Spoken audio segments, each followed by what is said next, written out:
Good afternoon, everybody. Now, I understand there are some political contests going on tonight, but I thought I'd start the day off by taking a few questions, which I'm sure will not be political in nature. But before I do, I want to make a few announcements about some steps we're taking to help responsible homeowners who've been struggling through this housing crisis.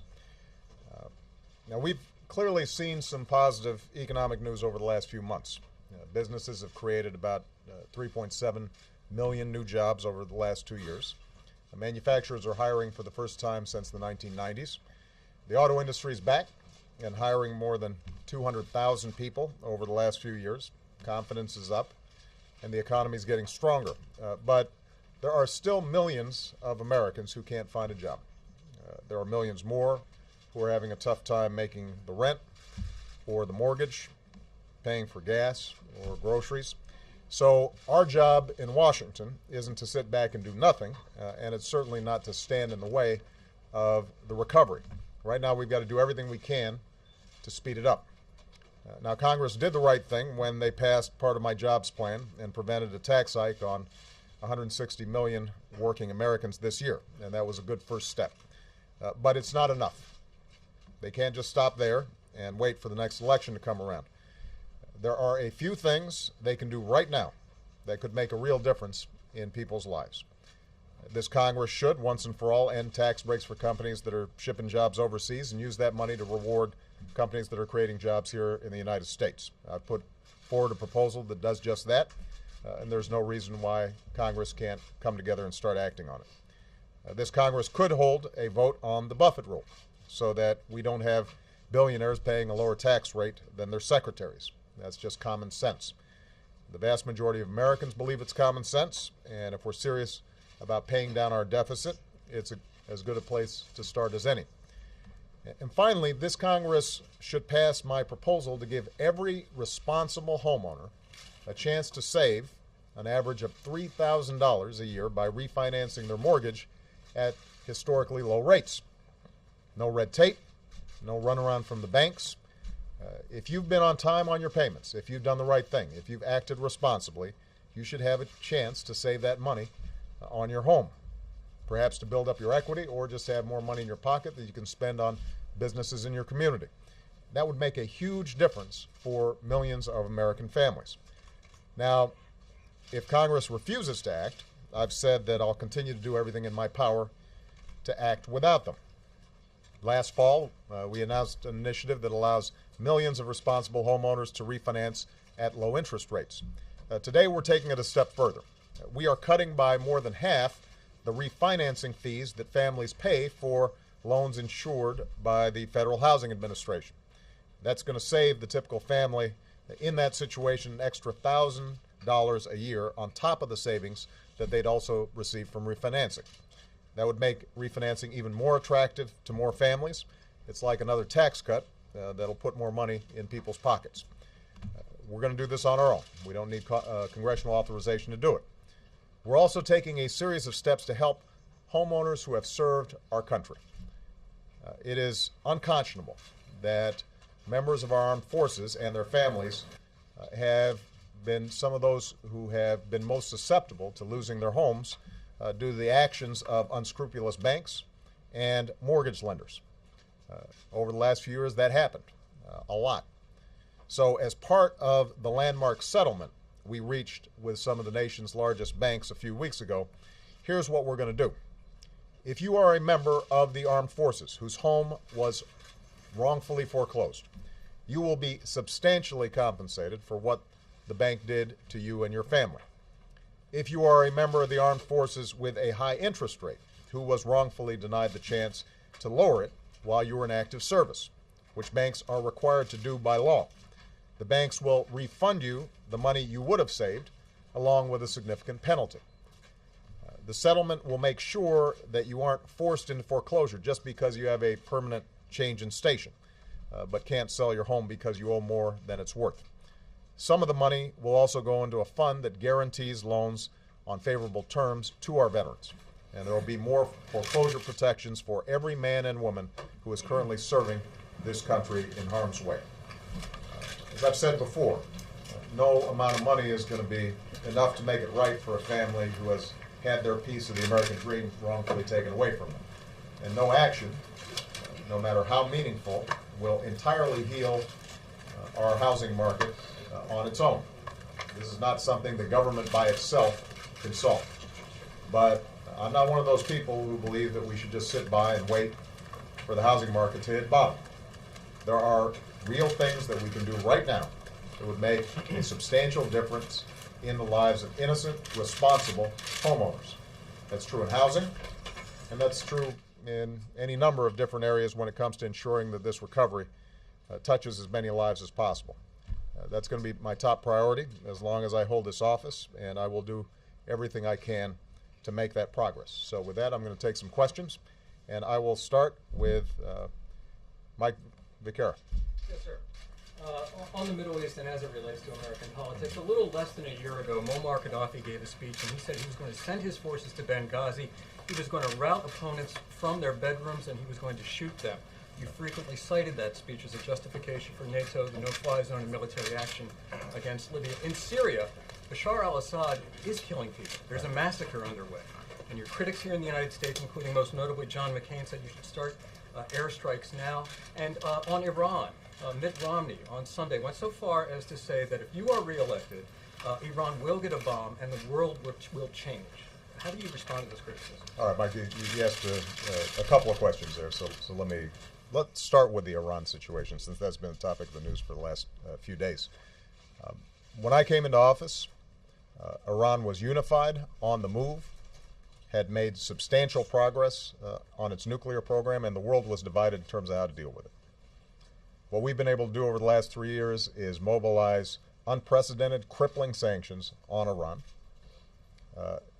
Iran is feeling the bite of these sanctions in a substantial way.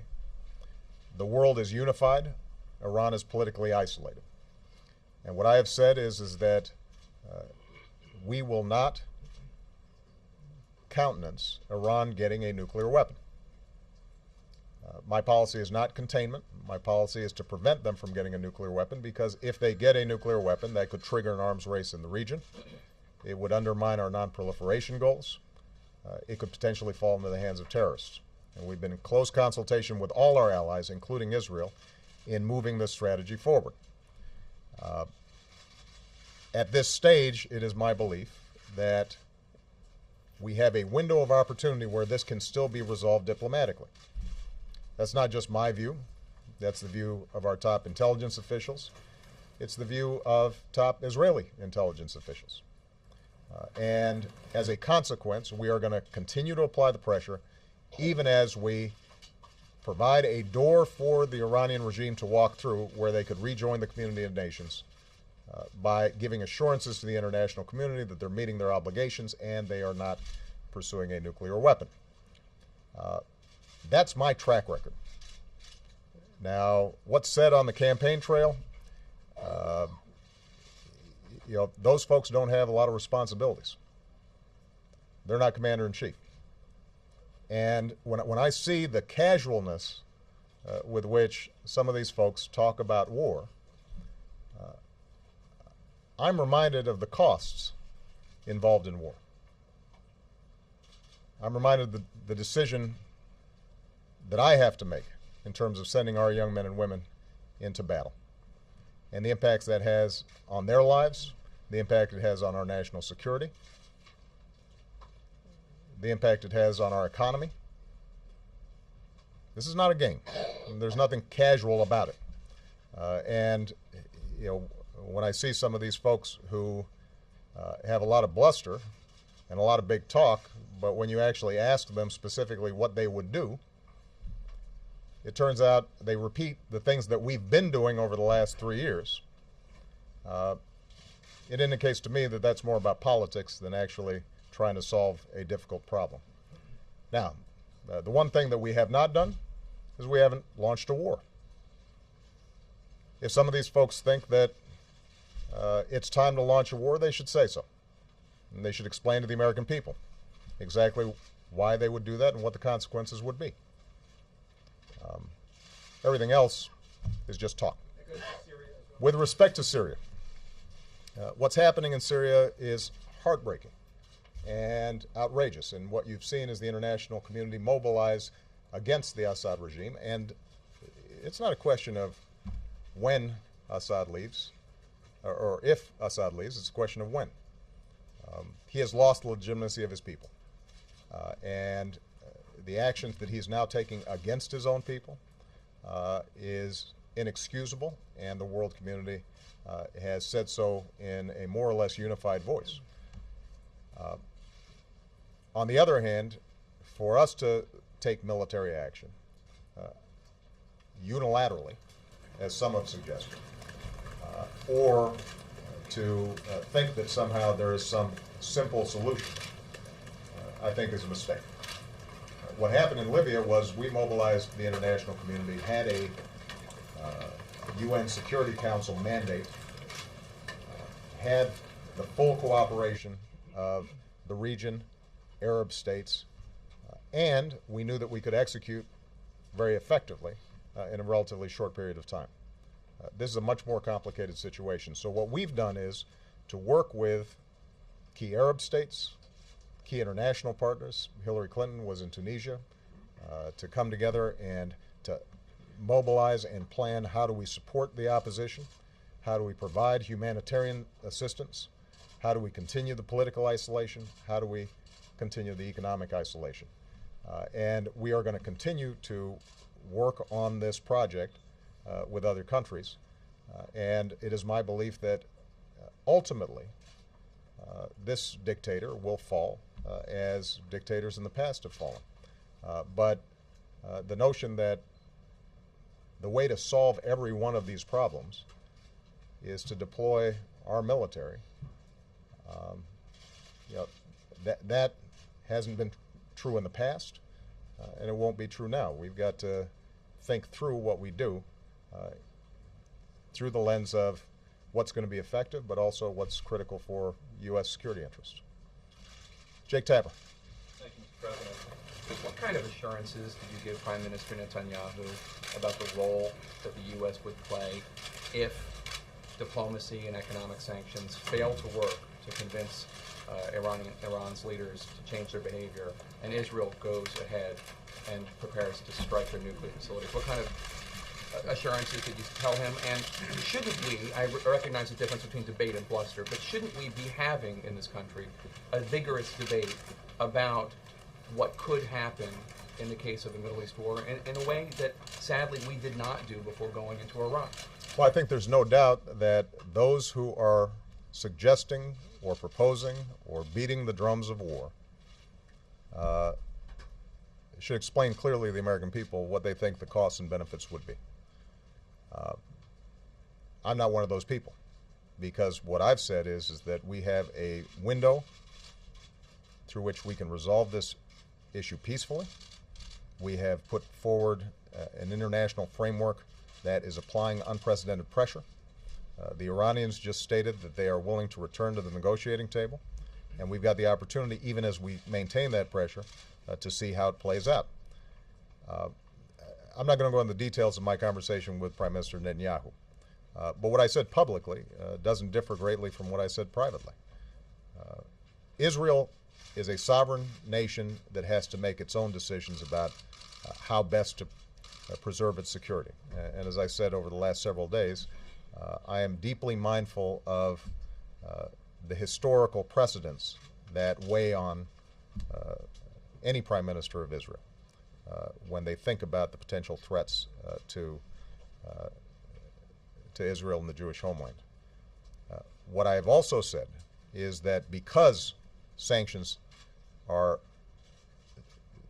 starting to have significant effect inside of Iran, and that's not just my assessment, that's, I think, a uniform assessment, because the sanctions are going to be even tougher in the coming months, because they're now starting to affect their oil industry, their central bank, and because we're now seeing noises about them returning to the negotiating table, that it is deeply in everybody's interests, the United States, Israel, and the world's, to see if this can be resolved in a peaceful fashion. And so this notion that somehow we have a choice to make in the next week or 2 weeks or month or 2 months is not borne out by the facts. And the argument that we've made to the Israelis is that we have made an unprecedented commitment to their security. There is an unbreakable bond between our two countries, but one of the functions of friends is to make sure that we provide honest and unvarnished advice in terms of what is the best approach to achieve a common goal, particularly one in which we have a stake.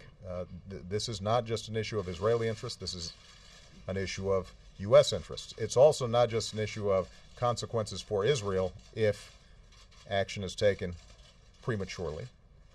There are consequences to the United States as well. And so I do think that anytime we consider military action, that the American people understand there's going to be a price to pay. Sometimes it's necessary, but we don't do it casually. You know, when I visit Walter Reed, when I sign letters to families that haven't whose loved ones have not come home, I am reminded that there is a cost. Sometimes we bear that cost, but we think it through. We don't play politics with it. When we have in the past, when we haven't thought it through, and it gets wrapped up in politics, we make mistakes. And typically it's not the folks who are popping off who pay the price. It's these incredible men and women in uniform and their families who pay the price. And as a consequence, I think it's very important for us to take a careful, thoughtful, sober approach to what is a real problem. And that's what we've been doing over the last 3 years. That's what I intend to keep doing. Sir, if I could just quickly follow up. You didn't, Jake. you might not be beating the drums of war, but you did very publicly say, we've got Israel's back. What does that mean? What it means is that historically we have always cooperated with Israel with respect to the defense of Israel, just like we do with a whole range of other allies, just like we do with Great Britain, just like we do with Japan. And that broad statement, I think, is confirmed when you look at what we've done over the last 3 years on things like Iron Dome that prevents missiles from raining down on their small towns along border regions of Israel that potentially land on schools or children or families. And we're going to continue that unprecedented security commitment. It was not a military doctrine that we were laying out for any particular military action. It was a restatement of our consistent position that the security of Israel is something I deeply care about, and that the deeds of my administration over the last 3 years confirms how deeply we care about it. That's a commitment we've made. Jackie. Where's Jackie? There you are. With the news this morning that the U.S. and its allies are returning to the table or taking up Iran's offer to talk again, more than a year after those talks broke up in frustration, is this Iran's last chance to negotiate an end to this nuclear question? And you said 3 years ago, nearly 3 years ago, in a similar one-on-one meeting with Prime Minister Netanyahu, that the time for talk, by the end of that year, 2009, you would be considering whether Iran was negotiating in good faith. And you said at that time that we're not going to have talks forever. So here we are nearly 3 years later. Is this it? And did you think you would be here 3 years after those first talks? You know, there is no doubt that over the last 3 years, when Iran has engaged in negotiations, there has been hemming and hawing and stalling and avoiding the issues in ways that the international community has concluded were not serious. And my expectations, given the consequences of inaction for them, the severe sanctions that are now being applied, the huge toll it's taking on their economy, the degree of isolation that they're feeling right now, which is unprecedented. They understand that the world community means business.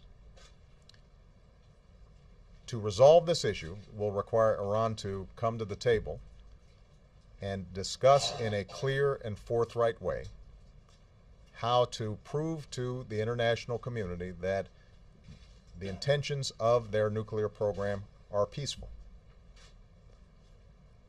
They know how to do that. This is not a mystery.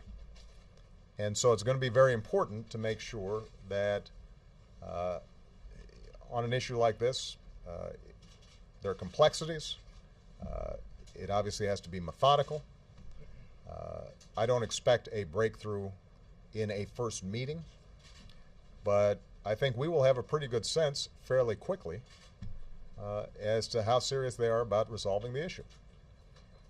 And there are steps that they can take that would send a signal to the international community and that are verifiable, that would allow them to be in compliance with international norms, in compliance with international mandates, abiding by the Non-Proliferation Treaty, and provide the world an assurance that they're not pursuing a nuclear weapon.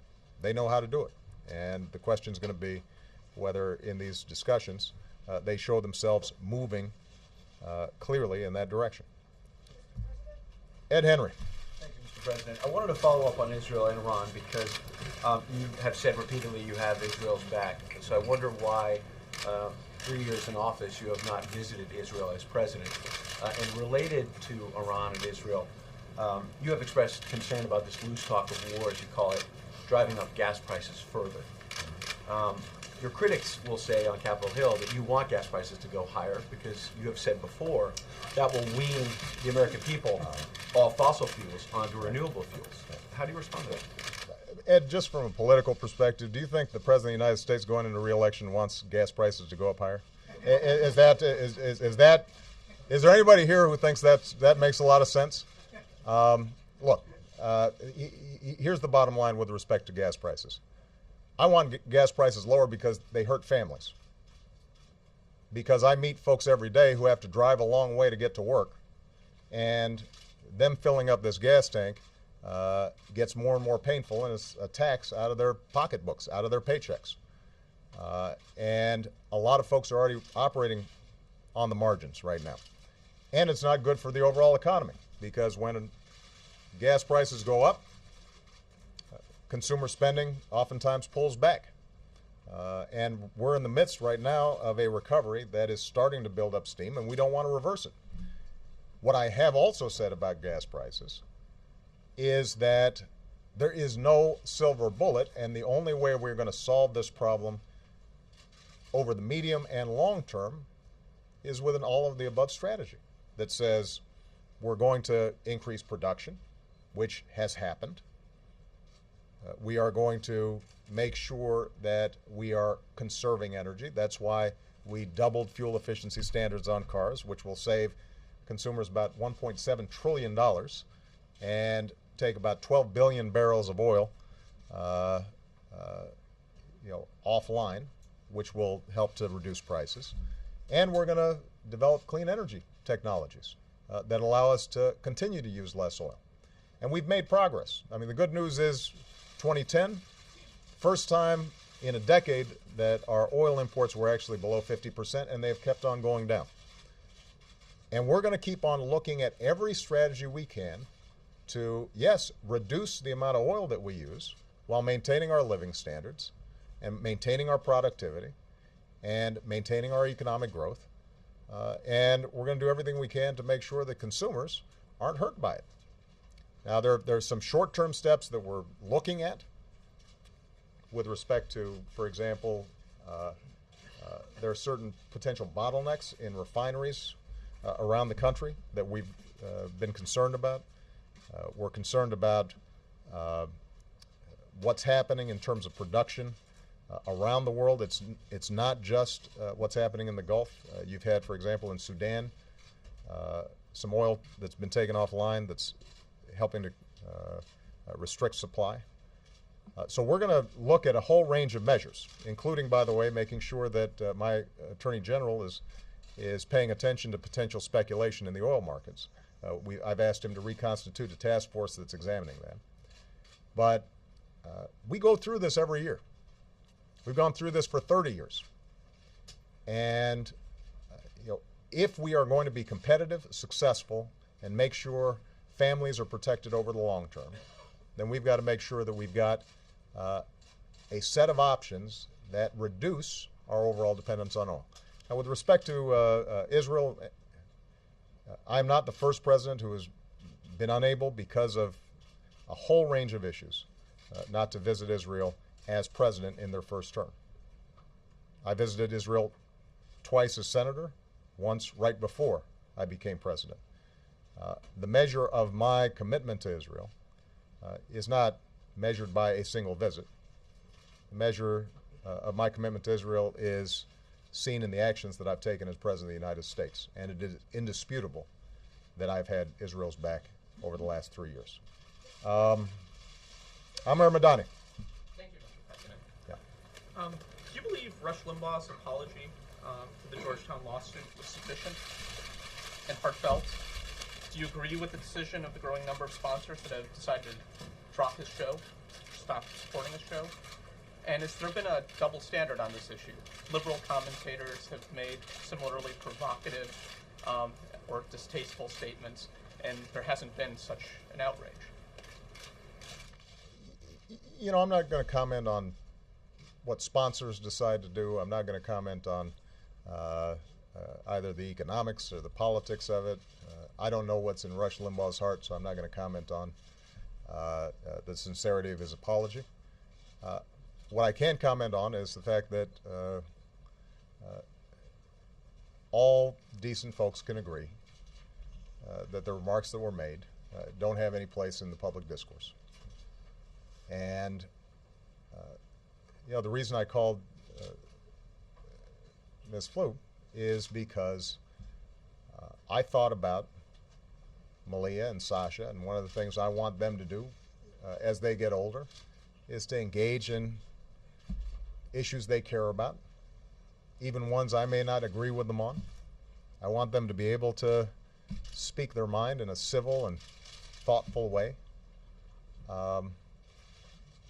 And I don't want them attacked or called horrible names because they're being good citizens. And I wanted Sandra to know that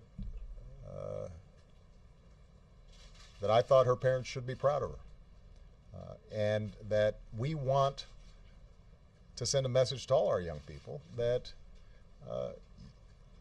being part of a democracy involves argument and disagreements and debate, and we want you to be engaged, and there's a way to do it that doesn't involve you being demeaned and insulted, particularly when you're a private citizen. All right. Jessica Yellen. Apologize for Jessica. apologize for what they said about that. Thank you, Mr. President. Thank you. Thank you. Top Democrats have said that Republicans on a similar issue are engaged in a war on women. Some top Republicans say it's more like Democrats are engaged in a war for the women's vote. As you talk about loose talk of war in another arena, and this could raise concerns among women. Do you agree with the chair of your Democratic National Committee that there is a war on women? Here's what I think. Women are going to make up their own mind in this election about who is advancing the issues that they care most deeply about. One of the things I've learned being married to Michelle is I don't need to tell her what it is that she thinks is important. And there are millions of strong women around the country who are going to make their own determination about a whole range of issues. It's not going to be narrowly focused just on contraception It's not going to be driven by one statement by one radio announcer. It is going to be driven by their view of what's most likely to make sure they can help support their families, make their mortgage payments, who's got a plan to ensure that middle-class families are secure over the long term, what's most likely to result in their kids being able to get the education they need to compete. And I believe that Democrats have a better story to tell to women about how we're going to solidify the middle class and grow this economy, make sure everybody has a fair shot, everybody's doing their fair share, and we got a fair set of rules of the road that everybody has to follow. So I'm not somebody who believes that women are going to be single-issue voters. They never have been. And but I do think that we've got a strong story to tell when it comes to women. Would you prefer this language be changed? You know, Jessica, as you know, if I start being in the business of arbitrating, About civility. right, and what I do is I practice it, and so I'm going to try to lead by example in this situation, as opposed to commenting on every single comment that's made by either politicians or pundits. I would be very busy. I would not have time to do my job. That's your job to comment on what's said by politicians and pundits. All right. Lori Montenegro. Thank you. There you are. Mr. President, polls are showing that Latino voters seem to be favoring your reelection over a Republican alternative, yet some of them are still disappointed, others upset about a promise that you made on immigration reform that has yet to come to pass. If you are reelected, what would be your strategy? What would you do different to get immigration reform passed through the Congress, especially if both houses continue as they are right now, which is split? Well, first of all, just substantively, every American should want immigration reform. We've got a system that's broken. We've got a system in which you have millions of families here in this country who are living in the shadows, worried about deportation.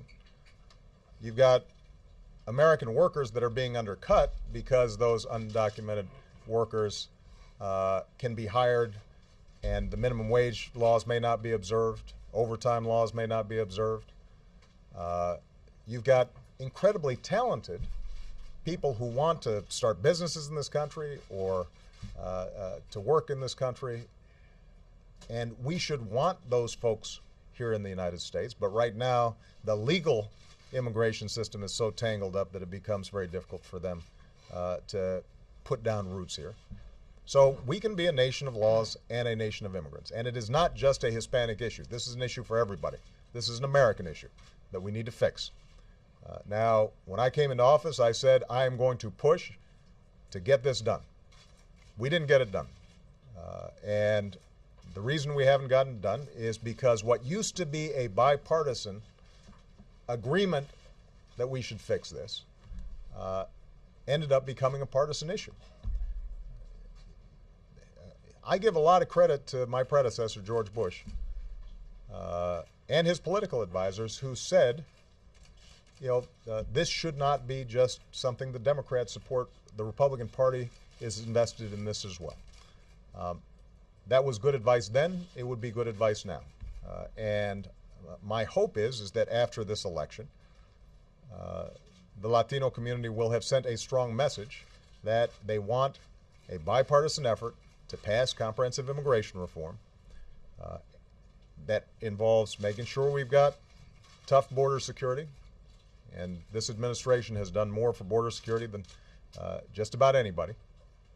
That we are making sure that companies aren't able to take advantage of undocumented workers.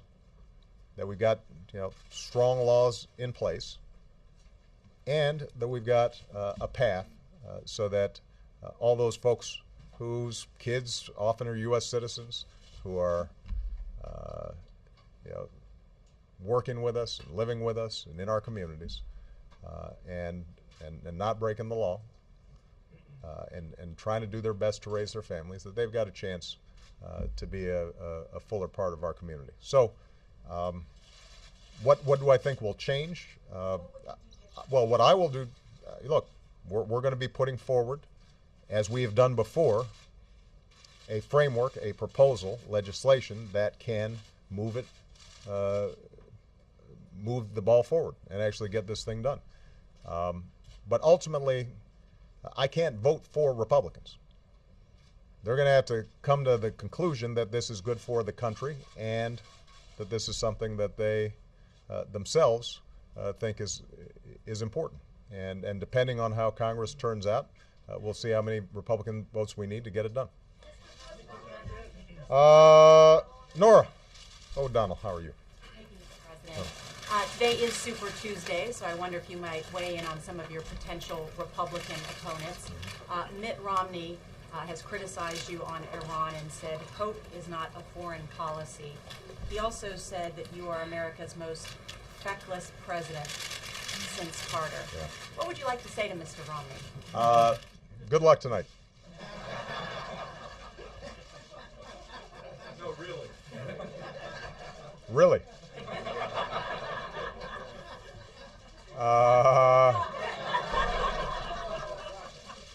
Lynn, since you've been hollering and you're from my hometown, make it a good one.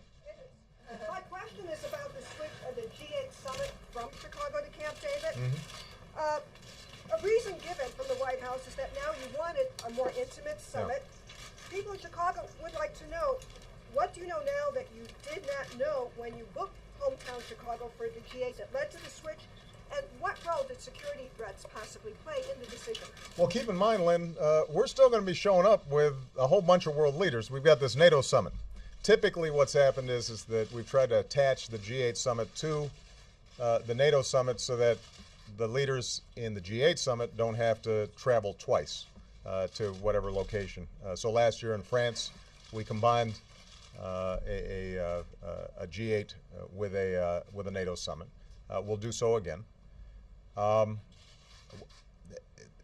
have to say, this was an idea that was brought to me after the initial organizing of the NATO summit. Somebody pointed out that I hadn't had any of my counterparts who I've worked with now for 3 years up to Camp David. G8 tends to be a more informal setting in which we talk about a wide range of issues in a pretty intimate way. And the thinking was that people would enjoy being in a more casual backdrop. I think the weather should be good that time of year. It'll give me a chance to spend time with Mr. Putin, the new Russian president. And from there, we will then fly to Chicago. I always have confidence in Chicago being able to handle security issues. Whether it's Taste of Chicago or Lollapalooza or Bulls Championships, we know how to deal with a crowd. And I'm sure that your new mayor will be quite attentive to detail in making sure that everything goes off well. All right? Okay. Go ahead. Last one. Last question. Thank you. Mr. President, just to continue on that, when the NATO leaders gather in Chicago in May, do you expect that they'll be able to agree on a transition strategy? And are you concerned at all that the Koran burning and the episodes that have followed since then threaten your ability to negotiate with partners? Well, keep in mind that the transition policy was in place and established at Lisbon. And we've been following that strategy that calls for us turning over increasing responsibility to Afghans and a full transition so that our combat role is over by the end of 2014. And our coalition partners have agreed to it. They are sticking with it. That continues to be the plan. What we are now going to be doing over the next, at this NATO meeting and planning for the next 2 years, is to make sure that that transition is not a cliff, but that there are benchmarks and steps that are taken along the way, in the same way that we reduced our role in Iraq, so that it is gradual, Afghan capacity is built, the partnering with Afghan security forces is effective, that we are putting in place the kinds of support structures that are needed in order for the overall strategy to be effective. Now, yes, the situation with the Koran burning concerns me. I think that it is an indication of the challenges in that environment, and it's an indication that now is the time for us to transition. Obviously, the violence directed at our people is unacceptable, and President Karzai acknowledged that. But what is also true is President Karzai, I think, is eager for more responsibility on the Afghan side. We're going to be able to find a mechanism whereby Afghans understand their sovereignty is being respected and that they're going to be taking a greater and greater role in their own security. That, I think, is in the interest of Afghans. It's also in our interests. And I'm confident we can execute, but it's not going to be a smooth path. There are going to be bumps along the road, just as there were in Iraq.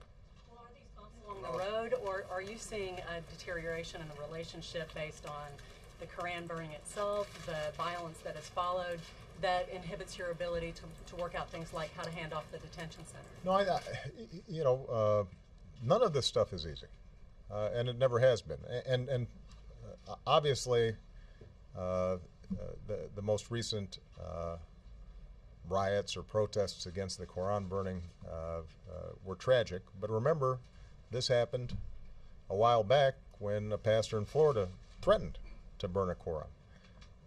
In Iraq, as we were making this transition, there were constant crises that would pop up and tragic events that would take place, and there would be occasional setbacks. But what I've tried to do is to set a course, make sure that up and down the chain of command everybody knows what our broader strategy is. And one of the incredible things about our military is that when they know what our objective is, what our goal is, regardless of the obstacles that they meet along the way, they get the job done. And I think that President Karzai understands that we are interested in a strategic partnership with the Afghan people and the Afghan government. We are not interested in staying there any longer than is necessary to assure that Al-Qaeda is not operating there and that there is sufficient stability that it doesn't end up being a free-for-all after ISAF has left. And so we share interests here. It'll require negotiations, and there will be time where things don't look as smooth as I'd like. That's kind of the deal internationally on a whole range of these issues. All right? Thank you, guys. Oh, can I just make one other comment? I want to publicly express condolences to the family of Donald Payne, congressman from New Jersey, a wonderful man, did great work both domestically and internationally. He was a friend of mine, and so my heart goes out to his family and to his colleagues. All right?